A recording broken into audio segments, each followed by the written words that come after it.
order the meeting of Independent School District 695, Minnesota. Pam, can you pour a roll call, please? Director Karate Simon. Here. Director Lappy. Here. Director Raha. Here. Director Randa Sauter. Here. Director Rice. Here. Chair Casey. Here. Item 2, approving the agenda as presented. All motion. By Director Raha. By Director Randa Sauter. Just under reports, I'd like to put Travis on there. And he would be like A1.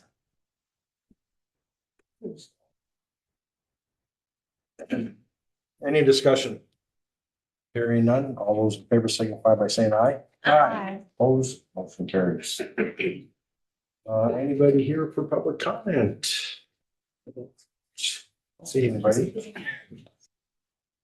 Moving on to approving the consent agenda, because I don't see any guests or visitors either.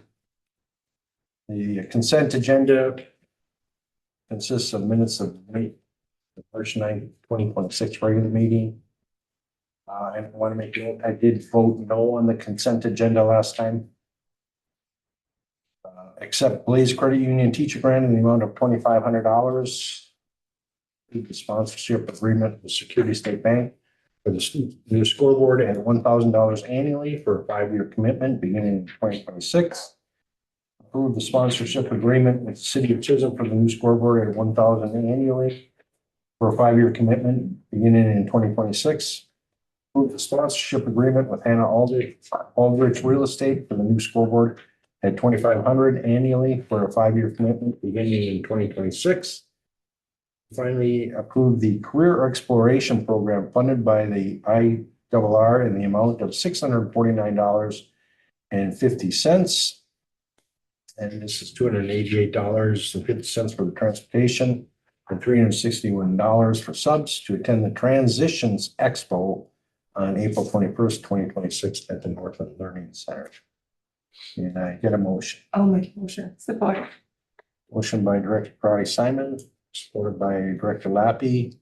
Any discussion? Pam, you did get the change on the minutes consent agenda? I want to know. Okay. And the IRRR, it should be the IRRR, not the IRR.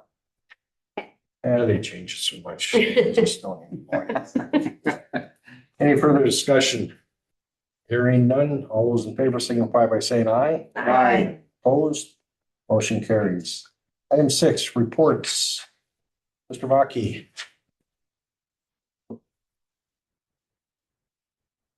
Hello, everyone. Hello. So a couple things. First of all, your consent agenda was all me. The grant for Blaze Credit Union is one I wrote, which I was very happy and surprised to get that. But that is for new appliances in the transitions room. So we'll be working on that. And then the Transitions Expo is something put on by the NLC in Virginia. And my transitions class is going to that. So that's also funded for subs and transportation and all of that stuff, which is a good thing. In addition to that, I just wanted to talk through a couple of things with you. I'll save the co-op for last. We did, and I apologize. I don't think I sent it to the school board members. Maybe I did. We did a mascot voting with the district. And I don't know that I included you guys, and I apologize for that, but I sent it to all staff. And at the end of the day, this is the mascot that was the most popular. It's similar to the one we used to have. The one we used to have was a street was sideways when I was in school anyway. Yeah, so I will be working on that. How many votes did we get? Good question. So we had 188 total responses, which is pretty good. 44% voted for Mr. Blue Streak.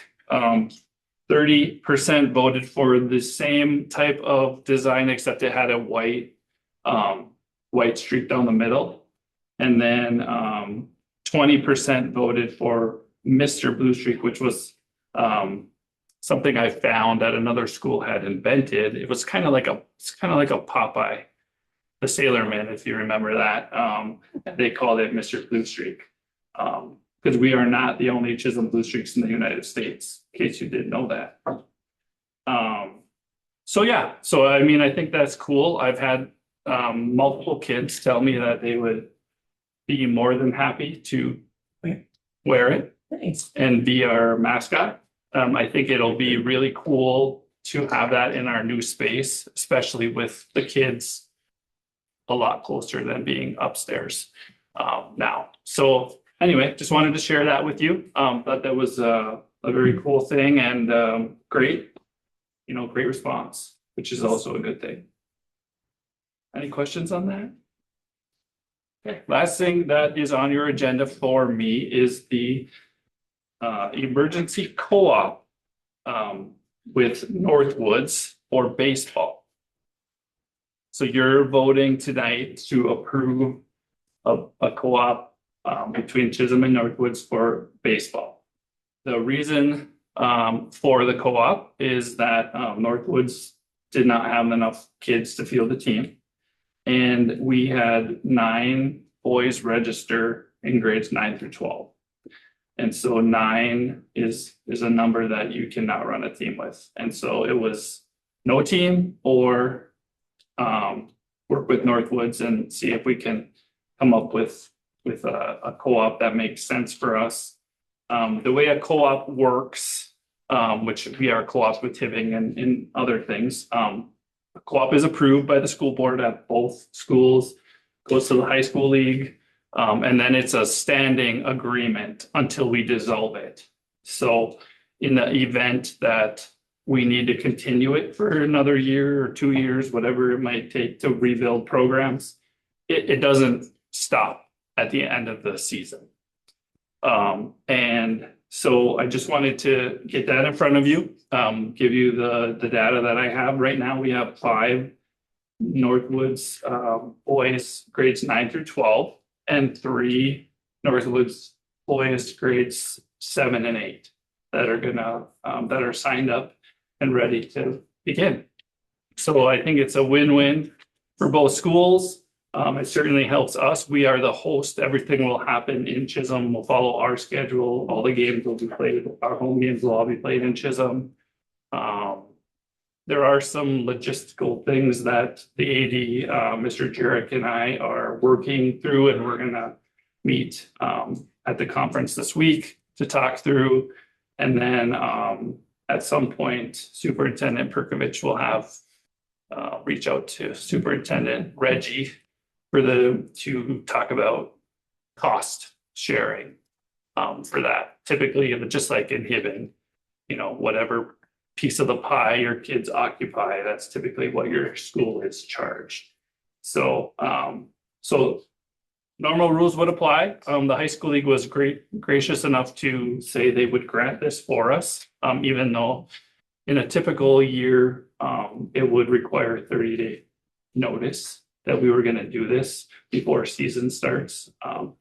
But in our situation, they were willing to waive that so that we could have a team this year. So questions on that you might have? Our coaches are.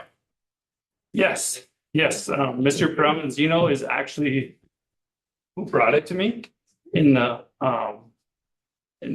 he was the first one to bring it to my attention, and then I called the AD and he was like, absolutely, I got 5, 6, 7 kids that want to play. So both coaches for us are aware of it. They are only Chisholm coaches. There's not any Northwoods coaches coming along with it. And I shared with them their roster, what will be their roster today, and they're excited to meet the kids, and yeah, so they're both on board with it. I did meet with parents over the weekend for Northwoods, just to explain the information I could give them at this point. They were all very grateful for the opportunity. Their kids just there's 2 seniors, I think, and they just want to, be able to play. So I really think it's a good deal. Now, that being said, that's for this year, right? Next year is a redistricting year for the high school league.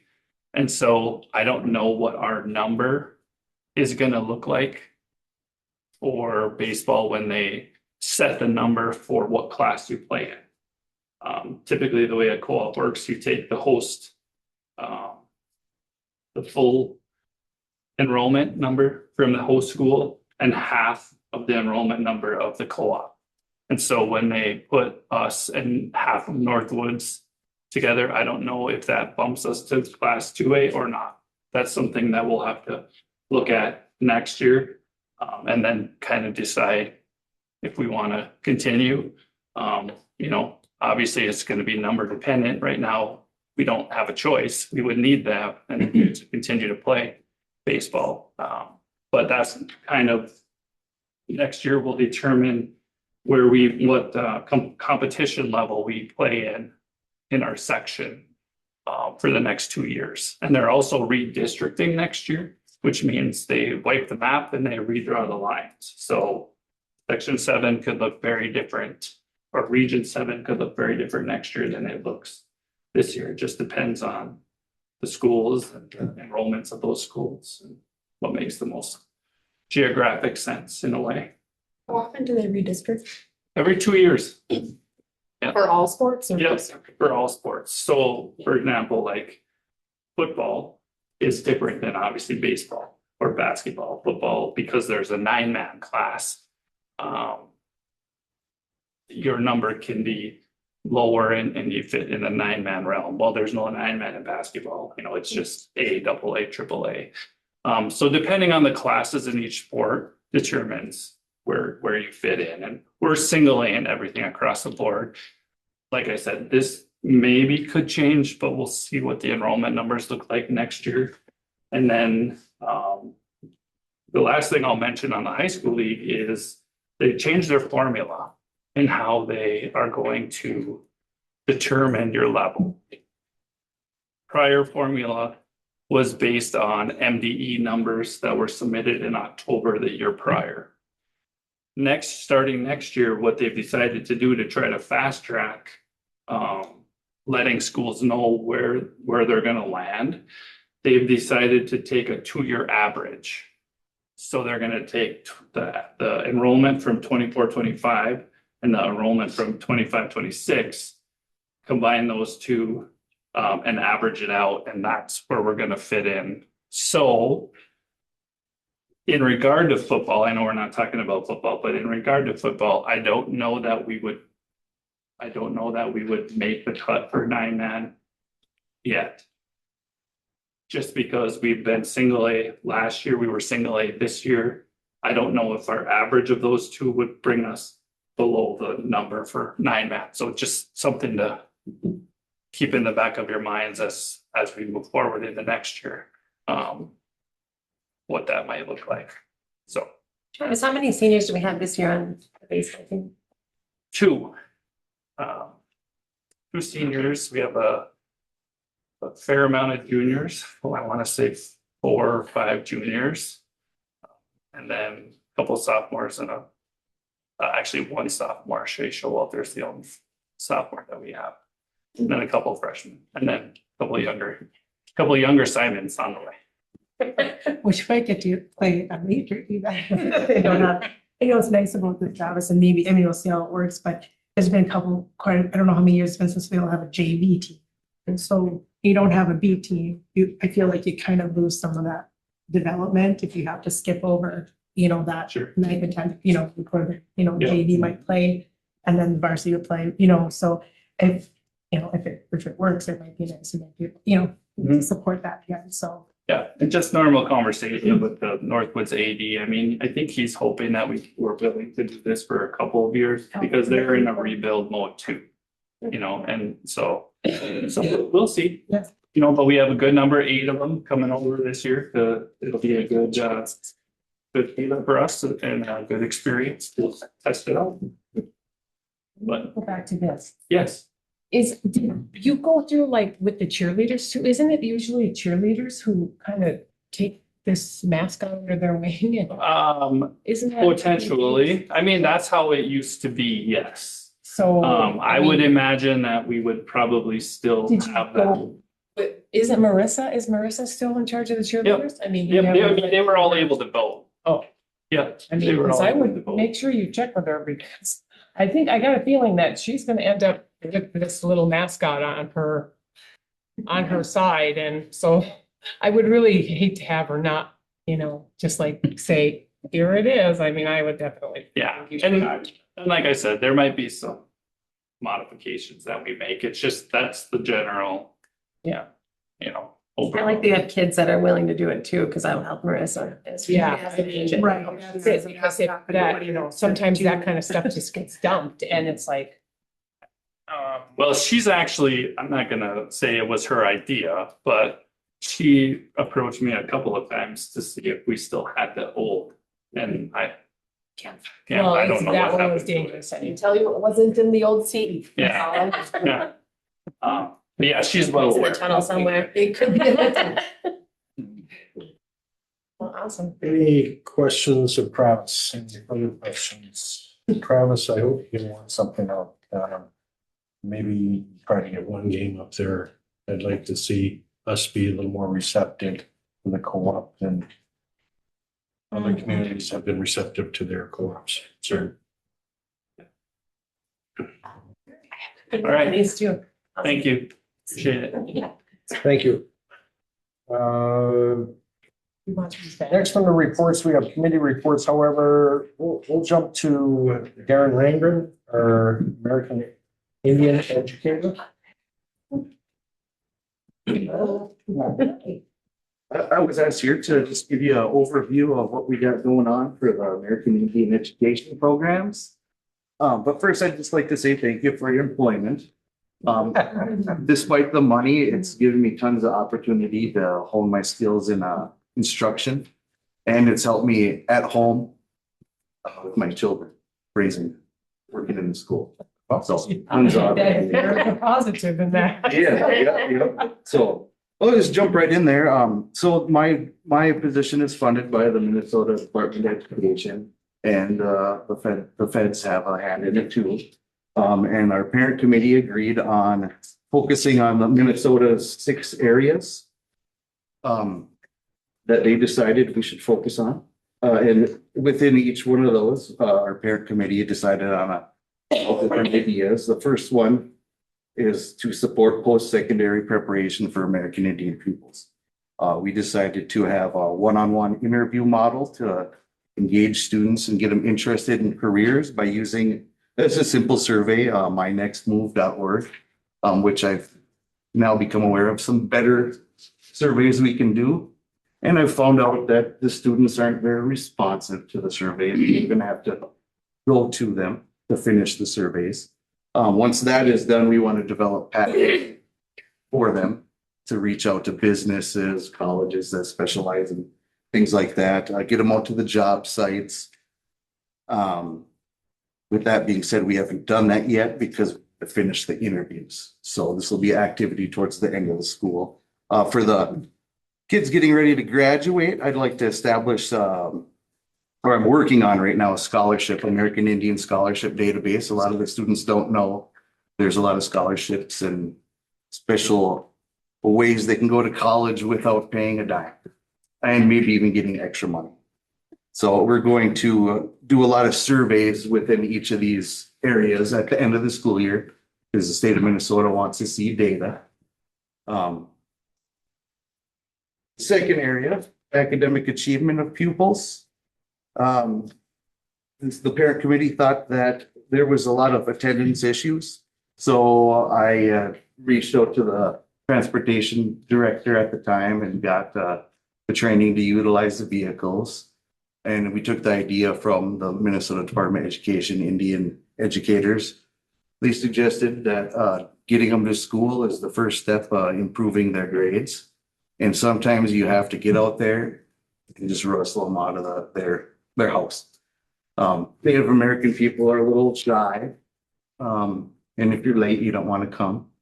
So we want to make that available to them. And allocate some of these grant funds back into the transportation department. Seems fair, right? We're also doing, I started doing a missing work monitoring system, basic, just every week, shoot them an email and tell them what they're missing. From there, I got more integrated into the multi-tier support system. And I'm learning that. I'm on the MTSS leadership team. So if you look at the graph, it's kind of tiny. I'm sorry for that. But I used the elementary school, the Vaughn and the high school log where they run the reports, check grades, behavior, attendance, and other special things you can't really see. But so I'll run a report every 2 weeks, just like they do. And I've got their availability, so I don't interrupt their main classes, their study halls, things like that. And I'll schedule them week to week, following the MTSS guidelines of interventions. That takes up quite a bit of time. They're identified in level 1, where the teachers just kind of do their interventions. I'll kind of step in there too, except we'll do cultural teachings. So, and in each intervention, I try to incorporate our American Indian culture. It's a little hard, with math and things like that, but we're working on it. The goal area 3, cultural relevant curriculum and heritage resources. Parent committee asked me to survey the kids and see where they're at. Unfortunately, the surveys show very little knowledge of each student's American Indian tribe. They know the name, maybe. They can't identify very many tribes in Minnesota. So that leads me to create some material. When I say create, I mean, it's already there. Just organizing it for them, bringing it back. The 11 tribes of Minnesota, which I think everyone should know. Every single 11, tribes, the Dakotas and those people. So we're going to create content like that and specific to the student. We have Red Lakers, we got Boys Forders, Red Cliff, and some others that are out there. So that's one of the main goals. We wanted to engage the parents to see what they wanted their students to learn with their American Indian history. And we got very little response. So I'm gonna have to work on that, send more surveys. And all this stuff is optional. Some people that have American Indian ancestry don't practice that way, and that's their choice. So we always make that option. And the surveys are going to be the ones that tell us if it's working or not for the Minnesota data. Goal area 4, positive self-image and cultural immersion. This has probably been the funnest. Well, no, the next one. Projects we've worked on, but we're working with the art department to create signage. And Lisa brought up, we can even create some more permanent signage, utilizing maybe the metal signage, laser art, plasma cutting things, make it look really professional instead of just throwing up a poster on the wall. But we want to create these materials so the Native American students and even other students can see what the original people of land, that they're still here, give them an outlook on it. We started using the hand drums for the elementary school for lunchtime. They do their clap, but we used the drum instead for a little while, and the kids loved that. We would pick one student that was behaving, or maybe someone that's quiet, sitting by themselves, and they would practice that. I had a billboard right down by the lunchroom in the elementary school, so all the students could come by and they could see a different tribe. There's more than 500 tribes in the United States, so there's tons of knowledge to spread there. And we also have, utilizing the TVs through IT, the same thing, the weekly tribe that will be posted up there. We're going to do the self-image survey after the school year is done and see if they've seen them and how it's affected. And some of these goal areas kind of tie into each other. So number 5 is intercultural awareness among pupils, parents, and staff.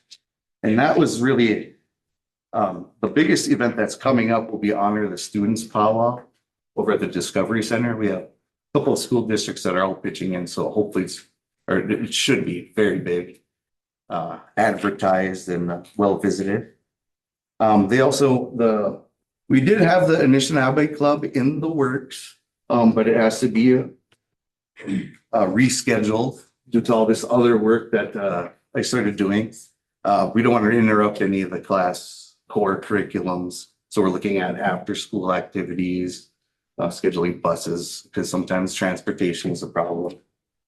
I did create a online Google booking module that allows teachers to look at my availability and request that I come into the classroom to do mini lessons.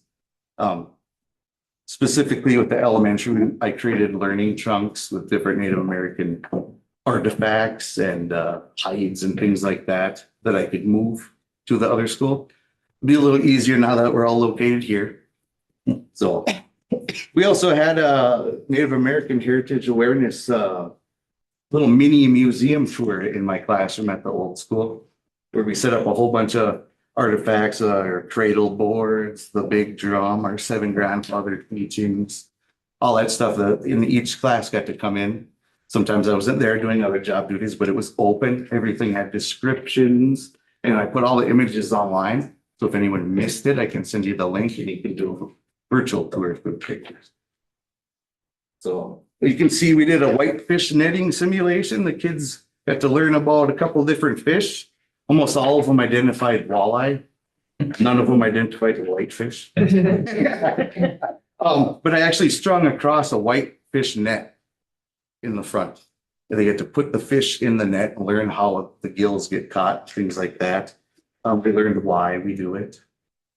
They learned the old ways of making nets with stinging nettle plants. We would boil them, and the stinging nettles would come off, and you'd use that fiber to weave nets. So we did Ojibwe language scavenger hunt. You probably know the kids like to write 6, 7 all over the sidewalk. So I drew pictures of animals, and they had to do a scavenger hunt and learn the Ojibwe name with the animal. Seems like, we did a wild rice simulation too. Literally set up a canoe, and we got some cattail reeds, let them dry out because they were a little sharp when they were green, and set them up, and the kids got to sit in the canoe, practice water safety. They got to use knocking sticks and pretend like they were ricing in the canoe. There was pictures of how you parch rice, and I did a little explanation. It was a little hard getting the high schoolers over there, but they get to see at least. And so in the future, I'd like to host more of these kind of integrate American Indian culture so it's normalized and seen. That was the last one. I think 6 is supplement, not supplant. And I have no drive to duplicate anything the school's doing. State of Minnesota hates that because it's just a waste of resources. So anything I do, I usually try to go out and talk to any teacher or staff that's in that area before I duplicate what they're doing, ask their input. Yeah, that's my overview. One thing I wanted to mention is I'm working on finding more American Indian students. There's 2 different grants that have 2 different criteria for students to enroll in it. The state of Minnesota allows you to identify as American Indian if you're a descendant of a Native American. You don't have to prove you're from a tribe. You have to have community ties. And that's it. A lot of people don't know that. That qualifies for the MDE grant, $500 a student. I think I found 8 that are descendants of American Indians. So, and more in counting. And for the federal grant, you have to be enrolled, or your parent can be enrolled, or your grandparent can be enrolled. the student doesn't have to be enrolled. So I found about 5 of those students. Unfortunately, the federal grant doesn't yield that much money, but it is money, so. That's it's hard. It's hard to run around and ask if you were a Native American. So we're finding creative ways. And is there any? Some of the kids might not even know if their grandparent, I mean, it's. Yeah, it's kinda I got was- to find creative ways to kind of make them. I Ask wanted the to, question. I wanted to do like an ancestry for everyone, just to find their ancestors, but then you come into the problem with students who are adopted and things like that, and it can be very simple. So that's almost like an opt-in thing. I don't know, maybe after school select. I think they used to have ancestry as part of this. Because- Grad standard or standards had to do like it would, but not anymore. But to me, everyone has a tribe. Right. Yep, so it'd be nice to You go showcase back how. far enough. So it's a good way to try to. Any other questions for Darren? Darren, thank you for. Thank you. Thank you. I'm just gonna make, suggest the school down in Duluth on the side of the hill, Lincoln, is that it? Lincoln Junior High up there. They have a very large American Indian education. And it probably might not hurt to reach out to them and get ideas or some ways that they reach out to the kids and connect with them. Yes, I'd like to do that too. Yeah. My other jobs, they usually send me off like transit. I went to study White Earth Transit, so. Yep. I could find time and work to. And I do like the bringing back of lawn darts. I hope it's the lawn darts with the big. The lawn darts. Oh, the dream catcher you see out there, where you throw the spear through it. Yeah. We didn't get to do it this year, but we were gonna have snow snake. Have you ever heard of that? Snow skate? Snow snake. No. It's funny. You carve a big, long snake looking thing, you weight it at the end, and you make a trough. And they would throw the snake down the trough and see who could make it the farthest. And it was made to hone your spear throwing skills and things like that. But it's Ojibwe comedy because there's no snakes out in the winter. Thank you. Thank you so much. We'll jump back up to under reports, anybody with committee report. Also, I'll say that Bob and I, from the finance construction, we did have a meeting with Lisa and Jordan and Luke on Friday. And going over some of the change orders and those types of items. So those will be brought forth soon. Superintendent Perkovich. You're up. I just want to commend Darren as well. The hands-on activities are really an outstanding way to get culture into our facilities. Absolutely. They are not specifically just for our Native kids. It's for all of our kids. So everybody's able to see and experience and learn together. So never lose that passion. That is going very, very well. Thank you. Other things on the agenda. Let's see, just wanted to give you an update. I know that last time we met, we talked briefly about the student representative. So I just wanted to give a follow-up for that. The application is going live tomorrow to get a student rep onto the board. So just thought I'd bring that to the board and let you guys know that. Today, if you were around at all, you saw that we had Bob Dylan on campus. Okay, not Bob Dylan. That's the second time I've used the joke, and both times they kind of give me the. So Dr. Bob Dylan is a published author who really talks about active learning and designing your learning spaces to really re-envision what your classroom experience can look like. So today, Dr. Dylan was in talking about kind of simplifying things that are on your walls, that not every single ounce of your wall space needs to be covered, that sometimes that's visually overstimulating for kids. Talked about different ways for pods to work and single desks to work and standing in your classroom and moving around the spaces. And it spoke really kind of to our PK-12 all the way through as expected and kind of hoped for.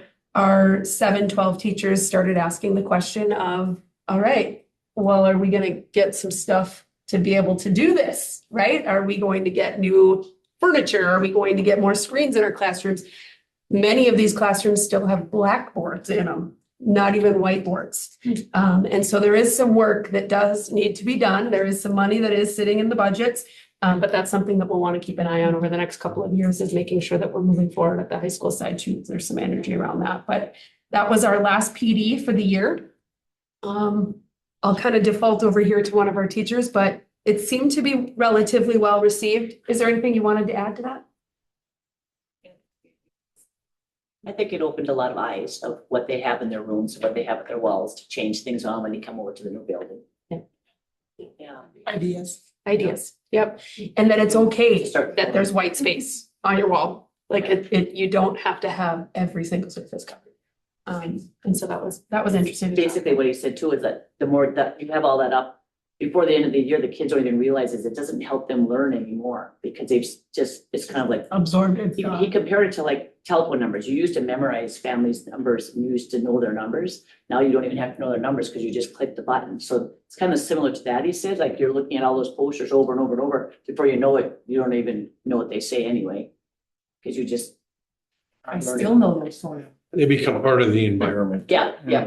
Yeah. So instead of putting all of your vocabulary up for all of your math for the whole year, put up what you're working on, take it down, have it blank for a couple of days, put up your next level of vocabulary, and it's going to allow your eyes to kind of gaze up to those places. So just thinking about things just a little bit differently there.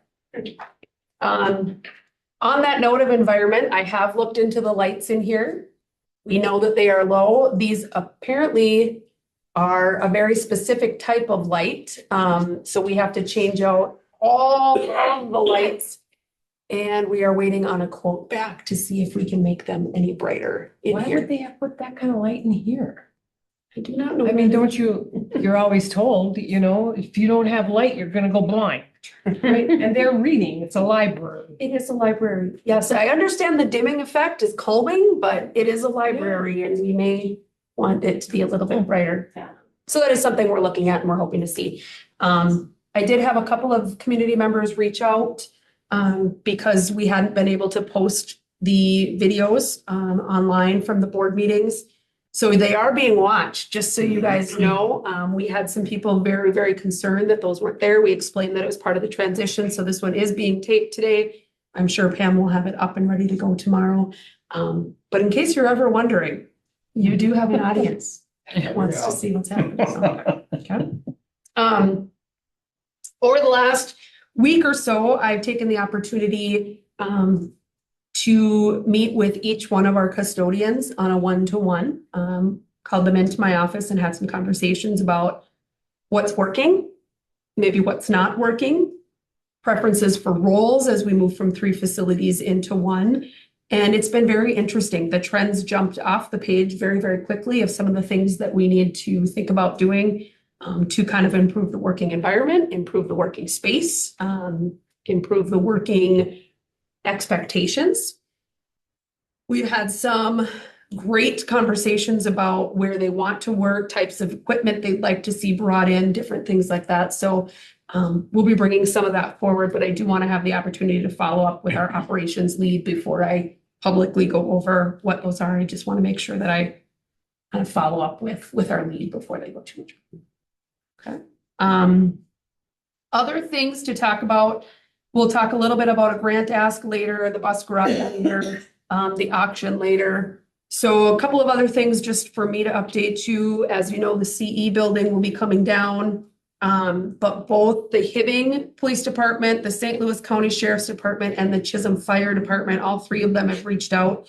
And I've confirmed with our contractors that it is allowable. Once asbestos abatement is done, they will be using that facility for multiple types of training. So they'll be doing some search and rescue training in there. They'll be doing some drug dog training, some different things like that. So don't be alarmed if you see heavy presence of PD or fire. When we know those dates, I will be sure to let you know. But don't be alarmed if you see it. They are going to be using that as a training facility. Pretty much between the month of mid-April to mid-May is kind of their window that they have we did work out a deal with our sheriff's department and our PD that in honorarium of them coming in to do that, then they will also bring in their dogs for drug sweeps for us at no cost. So that's a benefit to us. That's always a benefit. That is a benefit. It is a benefit. We never find nothing. They don't often find stuff. And that's Kids are good. That's a positive thing for us. I said, why are people disappointed when they don't find anything? Right. Be happy they don't find anything. And most of agree. the dogs now can't, some still can, but most of the dogs can't find marijuana because it's a legalized substance, so they aren't training the dogs as much as they used to. So we did ask that they bring in the specific ones that can find the marijuana, as that would be the most common substance we would find if we had something like this. So. Can they, I mean, what else would they detect? They can detect, Narcotics? narcotics, they can, and they can detect pills, they can Weapons, find probably. firearms. Oh, wow, okay. These booze, these dogs are oddly intelligent. Huh, cool. Very smart. And the last piece that I just want to touch on a little bit today, is the wellness policy. So our wellness goals, the state of Minnesota requires us to do a 3-year triennial assessment, which means that every 3 years, we have to do a pretty in-depth review of what our wellness policy looks like and what our practices look like as well. Our wellness policy was updated this past June. So the wellness policy actually came out pretty strong. There are a couple areas that we were missing, but it was actually pretty strong because we were using the model policy. The practices is where we have just a little bit of work that needs to get done. And so as really anybody can probably expect, the things that we're seeing the most are related to smart snack policies. Are you guys familiar with smart snacks? Okay, so smart snacks is the fancy Fed words for what is allowable to be eaten, sold, and marketed on campuses. There are certain sodium levels, sugar levels, caffeine levels, and it is very heavily regulated by the federal department. Our food, our INAC food, our breakfast and our lunch, they nail it, right? They don't have a choice. You cannot purchase the items that don't meet the smart snack requirements. So bland you could choke on it. It is very bland. Yes, I'm not going to disagree. The more they regulate it, the less kids seem to eat our hot lunch. And it is not unique to Chisholm. It is throughout the country that happens. So what they are hoping that regulates is our vending machines, our concession stands, our fundraisers, our classroom parties, things like that. Now, we can't just all of a sudden take every single good tasting item out of the building. That's not the answer either. So we did have a committee that kind of met together to talk about some things. And some of the goals that they came up with were things like, we're just going to give people other ideas. We're not going to mandate, but instead of every single time a kid wins a prize, like we always do these penny wars or this war or that war, and they win a donut party and a this party and an ice cream party. Mm-hmm. Now maybe it's, can they win extra recess time? Can they win, what are some physical activities, some fun things? Can we bring in some ninja courses, some things like that, instead of always rewarding them with food? We're not going to mandate it, just giving them ideas to consider is kind of where we're at with that goal. Looking at our vending machines.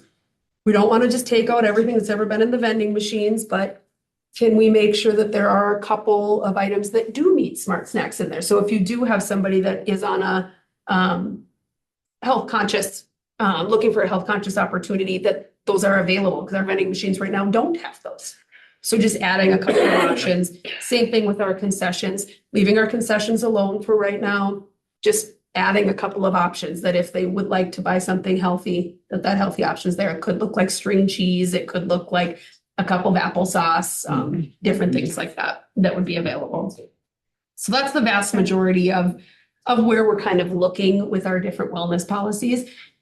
We do have to review the goals each year. So these goals are through this time next spring. So right now we're just kind of in that awareness. Our goals for the next year are, let's just have some conversations about it. That's really where we're at. And then we might look at, okay, we might say you have to have two options in your concession that are available. Not you have to take everything away. I don't want anybody to panic, just how do we make sure that we're getting there?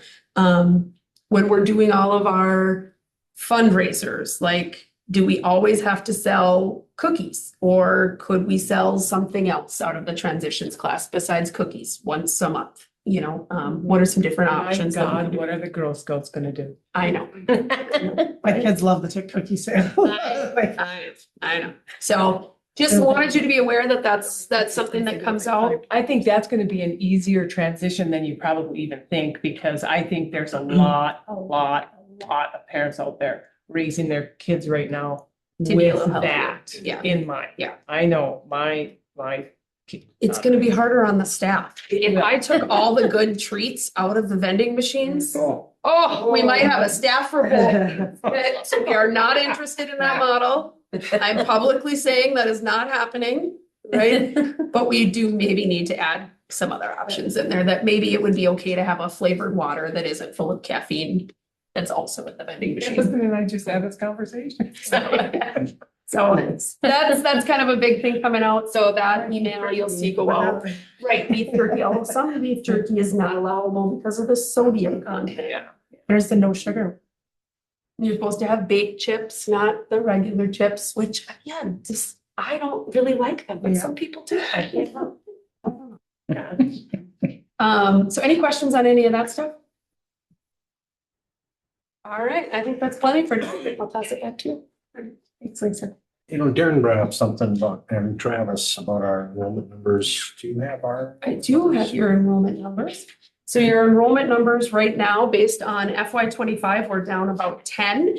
So as you've noticed throughout the year, we go up, then we go down, then we're even, and it's just always stays within that 10 bubble. As of today, we were at 699 as our number for today. All right.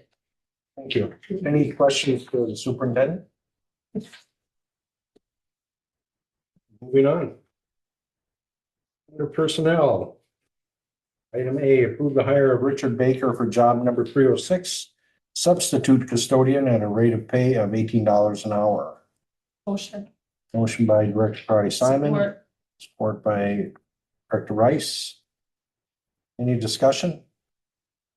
Hearing none, all those in favor signify by saying aye. Aye. Opposed? Motion carries. Item B, approve the hire of Autumn Rala. It's not Raha. For job number 306, substitute custodian at a rate of pay of $18 an hour. motion. Support. Motion by Director Raha. Support by Director Lappy. Any discussion? Hearing none, all those in favor signify by saying aye. Aye. Opposed? Motion carries. Item C, approve the hire of Alora Landacre for job number 306, substitute custodian at a rate of pay of $18 an hour. Support. Motion by Director Crowdy Simon, support by Director Rhonda Sauter. Any discussion? All those in favor signify by saying aye. Opposed? Motion carries. Item D, accept the resignation from Tyler Voigt as boys head basketball coach effective March 23rd, 2026. So made. Motion by Director Lappy, Support. support by Director Rhonda Sauter. Any discussion? I just, I mean, basketball has been in my life my whole life. It's a basketball town. And to see somebody quit after 1 year, to me, it's disappointing. I wish him the best. I hope we can find somebody that's equal to or better than Mr. Voigt. I didn't get to know Tyler very well, although I was on the sidelines watching him coach during the home games. I encourage anybody with questions to talk to our activities director, Mr. Baki, and the assistant coach, Mr. Rudolph. And maybe they can provide some other insight to this. Any other discussion? Hearing none, all those in favor signify by saying aye. Opposed, motion carries. Item E, approve the posting of a head boys basketball coach for the 2026-2027 basketball season. All motion. Motion by Director Raha, Support. support by Director Lappy. Any discussion? I wish Travis was here because I'd like to say that during the hiring process or interview process, should make note that they are expected to assist during Saturday basketball, I guess.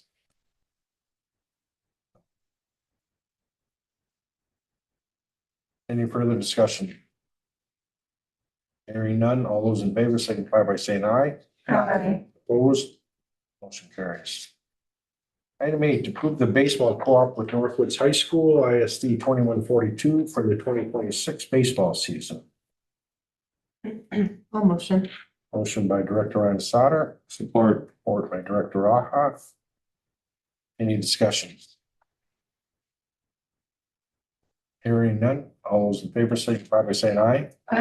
Opposed? Motion carries. Item B, approve the lease buyout purchase of bus number 1 as presented. I'll motion. Motion by Director Karati Simon, Support. support by Director Rice. Any discussion? No, yeah, I can talk a little bit about this. So we have 2 buses coming due on a lease, April 15th. So after some discussion with the superintendent, we feel we no longer need a fleet of 9 buses. We can go down to 8 buses. So what we'd be doing is returning one of the buses and then purchasing the other bus. The lease payment for the 2 is about $30,000 annually. So this will be a one-time payment of the $41,000 plus the tax. So ultimately, it'd be about $10,000 more than what we have budgeted for this year on lease payments, but next year we'd be able to reduce our lease budget by about $40,000 with the other bus that we purchased earlier this year. So longer term, I think it's a good decision for the fleet man. 2023 bus, so it's. It's low mileage on it. Yeah, it's got about 20,000 miles, I believe. And it's worth about 55 to 60,000 right now. But we have, some discount because we've had it on lease for a few years here. I do know that when we go to the MSBA conference, Mr. Kaiser does seem to get attracted towards the buses. And also those mini buses, and he and I had a brief conversation about, I don't want to call them mini buses, but what, 20 passengers or whatever? That's something that we might look into. We used to have a minibus. Where is that minibus? Don't we have that anymore? We used to have a minibus. It was a small bus. Yeah, we did. I know. Oh, believe me, I know. Aaron got me involved and when we used to have half days Yeah. of kindergarten. You don't have to have a class C for the smaller buses. No, I think. Do you remember that, Noah? Some Did you have do. to have a class? There's a line. Yeah, I think you did have to have that. I think over 16 or something Yeah. like that. Gotta have the passenger doors. Any further discussion? Hearing none, all those in favor signify by saying aye. Opposed? Motion carries. Approve the American Federation of State, County, and Municipal Employers, AFL-CIO Local Union Number 536 contract for the 2025 through 2027 seasons. All motion. Motion by Director Raha, Also. by Director Karati Simon. Any discussion? Hearing none, all those in favor signify by saying aye. Opposed? Motion carries. Second reading of item D, second reading of policy 625, responsible use of artificial intelligence. That's informational. I encourage the board and our educators to read an article MSBA put out on the AI issue. I hear that. Item 9, discussion. We have bus garage. Sure, thank you. So as you know, we've been talking about the bus garage and what we should do with the future of the bus garage. And right now, I just want to bring really to your attention a couple of different options and a couple of conversations that are happening to make sure everybody's on the same page. So just to back up and give you little snippets, we received the bid from Ingenza just right around the $3 million mark. Would be for design, demo, and the construction of a new facility. We weren't really sure that we wanted to go all in at that high level of a number. And so we've been exploring some other options, one of which was having some pretty strong conversations with Gary Serkvenik, who is one of our lobbyists that works on behalf of the Chisholm Public Schools. And so we went to him early on and had some conversations about whether he thought there'd be any palette at the legislative level to have any funding to support that. And at first he was like, nah, I don't know that there's going to be a lot of palette there this year. There's a lot of things going on. And he came back a month ago and he said, well, if the city of Chisholm and the school district maybe work together, we might be able to get something in a bonding bill. Said no promises, but just is there any palette from the two entities? So I did have a conversation just briefly with the city of Chisholm. We were really both amenable to exploring what that option would look like if there was some bonding bills or bonding opportunities available. And after we've done our research, what we've found is that the cost of putting the two facilities together would be quite high. We're talking in the $4 to $5 million range. And that even if we were to get any funding likely from the legislature, it would be relatively low. We're talking less than $500,000. So the end cost to the school district would likely be higher than doing it on our own, even with the $3 million mark. That we would probably, it cost us more to partner with the city of Chisholm, and the city of Chisholm felt the same way. So we said, this is probably not the avenue that we would like to explore. So we're still open to it if there's additional funding out there, but at $500,000, we just didn't think that's something we could do. Then I got a call last week from Gary again that said, well, if you can get me some information on demo and is there another opportunity for a different type of build, what would that look like? So I've talked to Chair Casey and Mr. Raha here quite frequently about the possibility of, instead of building a traditional building like we have, what would it look like to build a pole building, like a Morton building, a Butler building, things like that.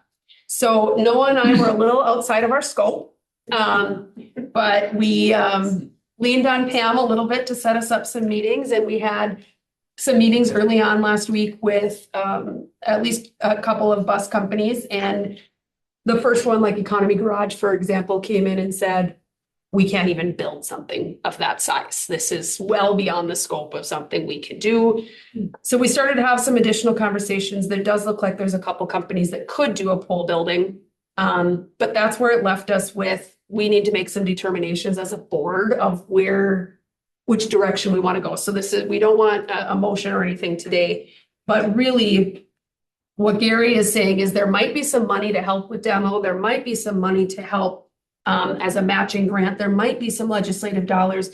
Gary's saying his recommendation is to wait on making any determinations on the bus garage until the legislative session is over, so that we know for sure what's available. And then at that point, we would have three options. Option one, accept the Ingenza bid as it was presented and move forward.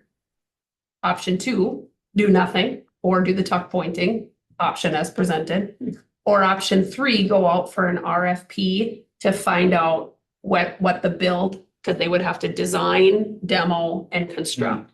And in the state of Minnesota, as most of you are aware, we can't just call Morton and get a bid. Based on that dollar amount, you have to do an RFP. They have to give us sealed bids. We have to have a bid opening.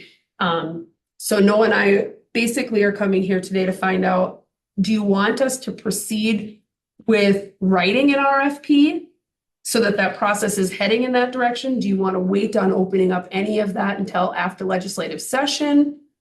Where would this board like to go as far as next steps? How far ahead do you want us to work without knowing any information? Gotta wait till the legislative session's over And again, we don't need the Taj Mahal, but we need an effective building. And Mark and I have talked about Morton buildings, and you throw it back and forth. I don't know. But $500,000 is $500,000.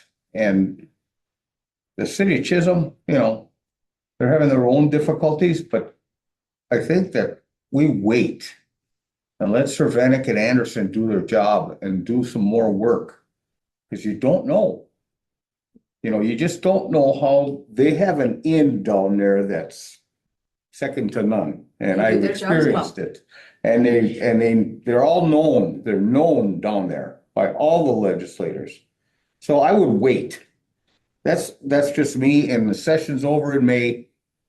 And, what are we gonna do in a month? What happened to looking into off-property building? That would be another option. There is a facility that's for sale. It certainly isn't big enough to host everything. So if we were to purchase that, you'd be purchasing with the understanding that you would have to build. To add on. You would have to add in addition. That could cover probably the type 3 vehicles, the tractors, the carpenter shop, those types of things, if you wanted to go that direction.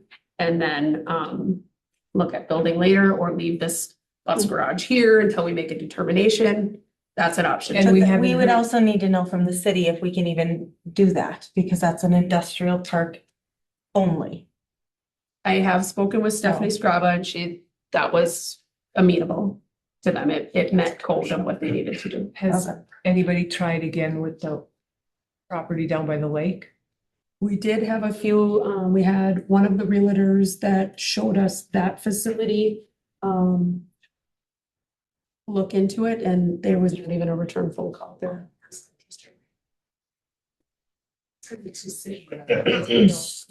Probably the size of building that we need. That's, I It know. is, there is storage facilities in there now. Oh, if That's what's in there now. Yep. Okay. So that's not interior. Kind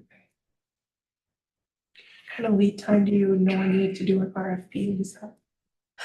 This is a little outside of my scope, but from what I've been able to gather, usually we have to post it for X amount of days. It's usually like a month that you post it. And then you have, so it's probably 2 months from the day you post it till the day you do bid opening. Okay. So if we wait till the session is over, the downside of that is it could be August, September before you're doing bid opening, which means you're not doing anything till the following year. We could go ahead and get the RFP out there and just not approve a bid. That's an option. So there's a couple paths. Yeah, the thing that I like to see is I like to see the RFP at least in place. We don't have to put it out, but just so it's ready to go. And maybe, like you said, then maybe we can decide to put it out if we want. At least we'd have some other numbers. Yeah. Okay. And yes, an RFP is probably outside of your expertise and Mr. Kazar's expertise, but it may not be outside of Jensen's expertise.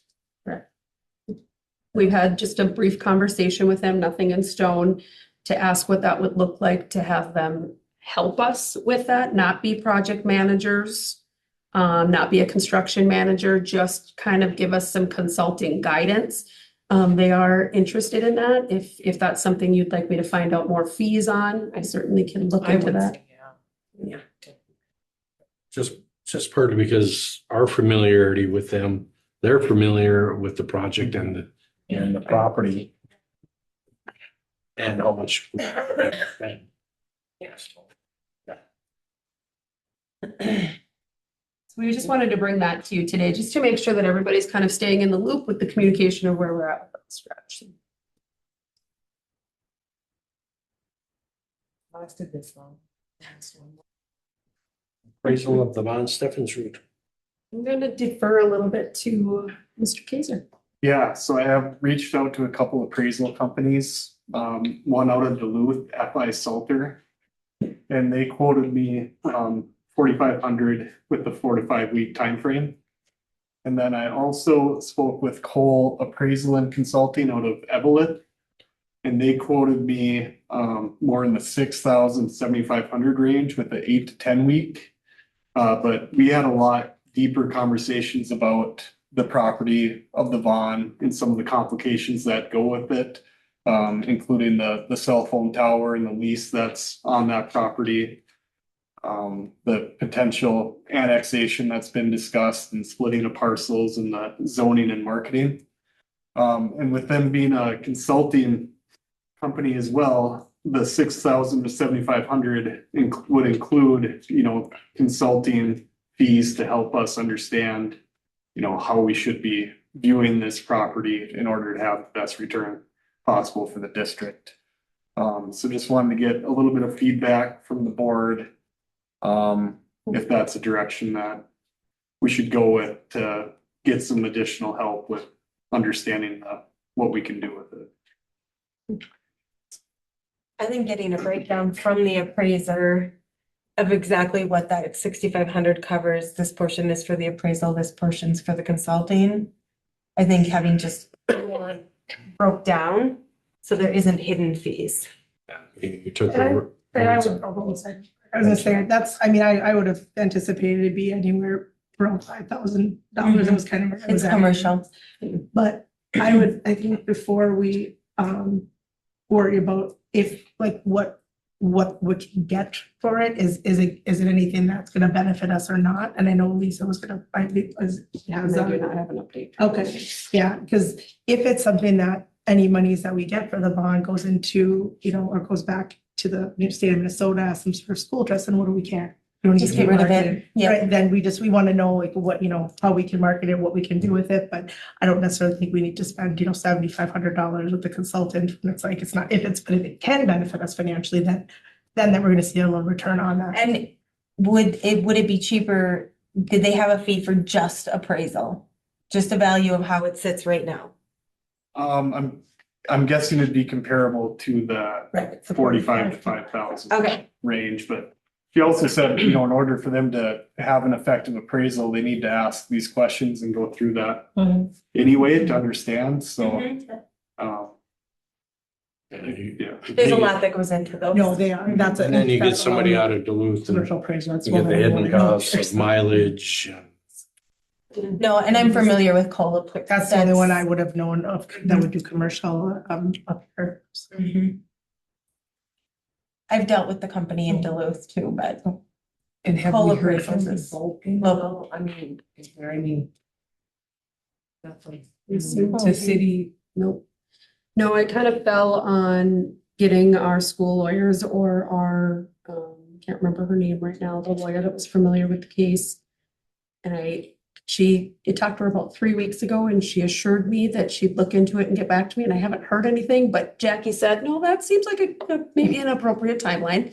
Like, it's not me, it's just not rising to the top of her list yet, but. So I will put that on the list again to kind of circle back this week. I just did not have time last week to do it. It would just be nice for us to have that information, because then I think it changes how we approach the sale of it. How much effort we put into it, if if we're not gonna see any of the proceeds still used back in the school, That's. and try to find a nice home for it and buy. Thanks.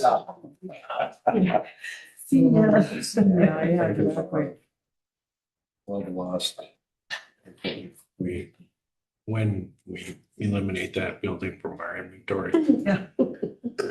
But I guess my opinion is to move forward with the group out of Evelyn. Mhm.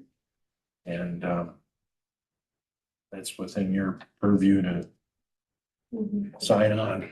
I think appraisal only at this point until we know, like Yeah. Jackie said, until we know what we're looking at and letting them know that we would potentially be looking at them for the consulting For advice consulting after. and stuff. Mhm. Yeah. I concur. Right. All right. Item 10, informational item. I think I sent out an email to everybody Yeah. Mhm. about this gentleman that's seeking homes for foreign exchange students, and it just so happens that in the, saw the paper today, the You see that? Greenway or Coleraine has Yeah. a foreign exchange student from Germany. And his father What went to Greenway Right. 30-some years ago. That was a pretty cool story, It was a actually. cool So story. I just encourage us as the public servants, just to get that word out, see Yeah. if anybody might be interested in it. I have no idea if there's money involved or anything like that, but we can get them in contact with this person. And they would probably be able to answer those questions. So I just wanted to get that out there. I did two of them. I did one from Brazil and one from Thailand. It's a wonderful experience. Yeah. But no, there's no money involved. They bring your own money. They bring their own money, they use their own money to Yeah. spend. It is this great experience. Thank you. Yeah, we always, I've always just seen, like, they had one or two. Yeah. You can go for I did two of them for 6 months. So I didn't do the whole school year. I just did 6 months at a time. So you're going to do again, Well, they keep calling me. Yeah. Calling and texting me like weekly, so I'm sure some wondering. But if we get one, Joel said it has to be a hockey player. So. He's in Greenway. Oh, is that a hockey player? Yeah, Oh, player in Greenway. Next item is the auction update. I thought you might want to give some nice. I'm going to give you an update on the auction. So the auction, I don't know if you had a chance to bid on any items. I know that one of our teachers lost the item that they were so desperately hoping to find in a bidding war for a particular item. But Put on your black auction and went go to their house. very, very well. The last auction that just closed garnered $72,000 for the district. Wow. That's a huge chunk. There was an unbelievable turnout from the community, and for the auctioneers, the remaining items that are in the building, there's additional trim, there's additional handrails. People want every single piece that's in there. He feels that there's probably $30,000 more that will be sold. We'll be doing another auction in mid-May in that building one more time to get everything out of that facility before they go into demo. They want everything. You can't go in there right now because we're doing asbestos abatement, but if you had the opportunity to walk in there, I think I saw a couple of you and said you've just got to go check it out. It looks like a war zone in there. Wow. They literally cut out every trophy case, every bookshelf, every piece of trim that was for sale. The outside brick thing. So that stuff is still on there. All of the outside tile is still part of that exterior that they can't take down. They can't do anything with that until the building would start to come down. And that's where Landwear, who's our contractor, will be responsible for trying to salvage it. And So the they'll, bricks. and if they can, they will. If they can't, they can't. The bricks themselves, they will come down. We're going to do a fundraiser with the bricks. So instead of doing an auction for that, we'll do a fundraiser with that, but huge auction that came Yeah, through. wow. A lot of work went into that, but it was definitely worth it. So we'll have that one again in May, and then we'll have another one in the Vaughn in mid-June. Did they to find that close out artwork that Hmm? walked away? The artwork that They walked still have not found the artwork that has walked away. Thanks. But thank you for everybody that participated in that. That is something. Lastly, the Owens Foundation funding. Myself, superintendent, and Mr. Vaki gave a presentation that was well put together by our superintendent in regards to seeking some funding on various items, or not so much items, various projects. One was upgrades into the auditorium, seating, the lighting panel type thing. Also expanding our industrial arts program and our, help me out here, Rose, Certified nursing assistant. certified nursing assistant program, which is doing very well. So we made that presentation, expressing frustration with the process, but hopefully we'll know soon were successful in any of our requests. Wonderful opportunity to present to them.